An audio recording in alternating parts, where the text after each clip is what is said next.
put together a presentation this week, I've searched through a lot of pictures trying to illustrate technique and skill and various aspects of skill acquisition. And one of the consistent things that I continue to see, regardless of sport, regardless of the activity, is when I'm finding a picture that shows an isolated drill or what I would term technique, the players or the athlete's eyes are inevitably on the ground. So whether the athlete is running through ladders or whether they're doing a stationary two-ball drill or dribbling a soccer ball through cones, the eyes are always down on the ground. Then when you take or you see pictures of players playing their sport, their eyes are up. And it makes sense. In a drill, in a static drill, an isolated drill, there's no decision making to be made, and the information that's available in the environment isn't important to the execution of the skill. The skills per the technique is predetermined. If I'm going to do a two-ball drill, I decide, okay, I'm going to do a two-ball drill, I'm standing still. There's nothing really else going on.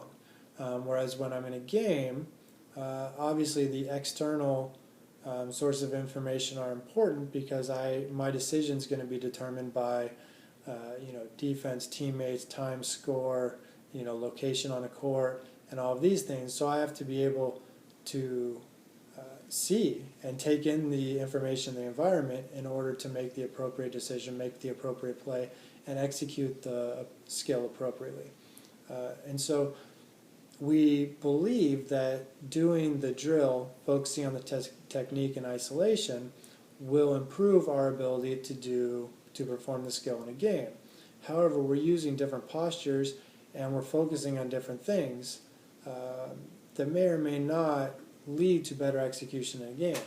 So if I'm bent over and doing a two-ball drill, staring at the ground with my upper body almost parallel to the ground, how much of that's really going to transfer to when I need to have my chest and eyes up, dribbling, facing multiple defensive players, making decisions, making reads, having to shift defensive players, etc. To me, there's not a lot of transfer there. I might be able to improve, some ball control or something, but there's not a ton of transfer. Just like doing agility drills through a ladder, there's not a lot of transfer there. You're just learning a pattern of footwork. And it might be good for very young children to kind of learn a little bit of basic coordination, but it's not doing a lot for a professional athlete. So again, I think when we do these exercises, we do these drills, we need to think about how much is going to transfer and what we're really trying to accomplish in the game situation, and when we need to simplify that into a practice drill to increase repetitions, whether we're keeping that same skill that we're trying to use in a game, or whether or not we're keeping it representative of what's going to be the task limiter or what's going to be lead to mistakes or lead to expert performance in a game situation. So, is agility determined by one's ability to look at the ground and, make a pattern movement? No.